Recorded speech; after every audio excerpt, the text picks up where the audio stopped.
ובוקר טוב לדניאל בן סימון, ירושלמי לשעבר, עמיתנו לשעבר, איש תקשורת. בוקר טוב, מה שלומך? תודה רבה, בסדר. אז כולם אומרים יפה שלום לאהוד ברק, או שבשקט אומרים, או שלא בשקט, ואני חושב שאתה הרכש הכי משמעותי שלו בתקופה האחרונה. הרכש אישי שאתה בחרת לבצע את ההצטרפותך למפלגת העבודה. נכון, בחרתי מרצון חופשי, בלי אקדח על הרקה, ואני חייב להודות שזה לא תיארתי לעצמי שזה נחשב למעשה כל כך נועז, כי אין נהירה כזו גדולה למפלגת העבודה. יש לצערי נהירה החוצה ויש נהירה גדולה לליכוד ולקדימה. לכן היום זה נחשב מעשה נועז כמעט התאבדותי, אבל אני עשיתי את זה בלב שלם. מה היה חסר לך? הרי אנשים חיכו למילים שאתה כותב, חיכינו לראות אותך במועצת החכמים, חיכינו לשמוע את דעותיך השונות או המגוונות במרוצת השנים. מה אתה צריך את זה? באמת אני שואל אותך, ועוד למפלגה שאתה יודע מה, אפילו ותיקיה מתהפכים ואומרים לא לזה פיללנו.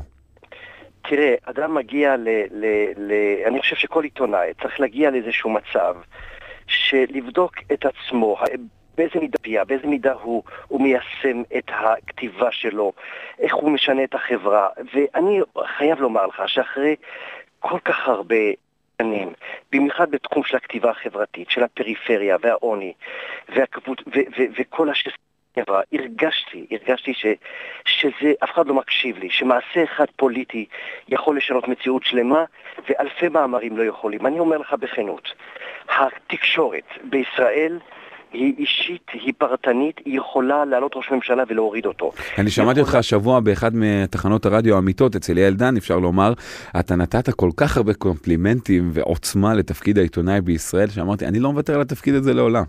אגב, אין לו אח ורע בעולם, כלומר, למה שקורה בישראל, ואני אומר לך גם, יש פה סגידה לתקשורת, יש פה כבוד עצום לתקשורת, ואני אומר לך לא פעם ולא פעמיים, הוצאתי שר מישיבת קבינט כדי שידבר איתי, זה לא, אני מכיר את צרפת, מכיר את ארצות הברית, לוקח לך שבוע לראיין שר, ואתה עובר דרך דובר מספר 1, דובר מספר 2, ואתה עובר סינון, אין היכרות אישית, הכל מנוכר, הכל מנותק.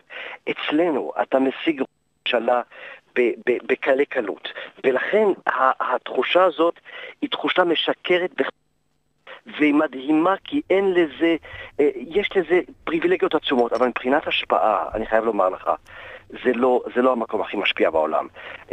אנחנו לא מצליחים. מה שש"ס עושה מהפכה, מה שליברמן עושה במגזר הרוסי, זו מהפכה. אנחנו בתקשורת צופים מן הצד, וכשיימאס לך להיות צופה מן הצד, אז אתה תרד למגרש, והמגרש שונה, זה קשה, פתאום אני כבר לא באותו מעמד שהיה לי קודם לכן.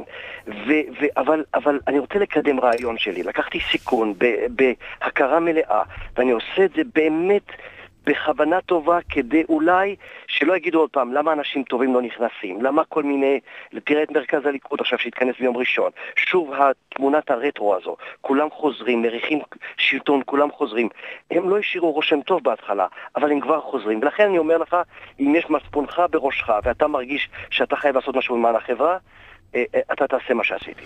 ועכשיו נערכים לפריימריז בתוך המפלגה? איך זה פתאום להיות חלק מהמערכת ולא לסקר את המערכת? תשמע, זאת תחושה, אם יש משהו שהשתנה בחיי, זה התחושה הזאת. זאת אומרת, אני בא לאירועים, בבחירות הקודמות התלוויתי לכל מיני מועמדים, והייתי במקומות מסוימים, כתבתי על תחושת בחירות. עכשיו התחושה היא עליי, כאילו, אני כבר אמור, כאילו, כלומר, מישהו צריך להגיד לי מה קורה כאן. אני הייתי אומר את זה, הייתי כותב למחרת, או מדבר ברדיו, בטלוויזיה, ונותן פחות או יותר לפוליטיקאים ולציבור מה התחושה באותו מקום, לגבי אותו מועמד. אין מי שאומר את זה עליי, ולכן אני מרגיש כאילו נכנסתי לתפקיד שאני זקוק למישהו לידי, כאילו שבן סימון יגיד העיתונאי, אז תכתוב על עצמך. לבן סימון המועמד, תגיד מה הסיכויים. אין לי מושג. הדבר הזה נעלם ממני, ואיבדתי את התחושה. ולכן מה שהיה טוב לגבי אחרים, הוא לא טוב לגביי. ואם אתה יכול לעזור לי בעניין... אז אנחנו נשקול ונראה מה נעשה בתקופה הקרובה, בוודאי עוד נשוחח. דניאל בן סימון, שיהיה בהצלחה. תודה רבה, להתראות. ואנחנו שוב יוצאים להפסקת פרסומות, מיד שווים.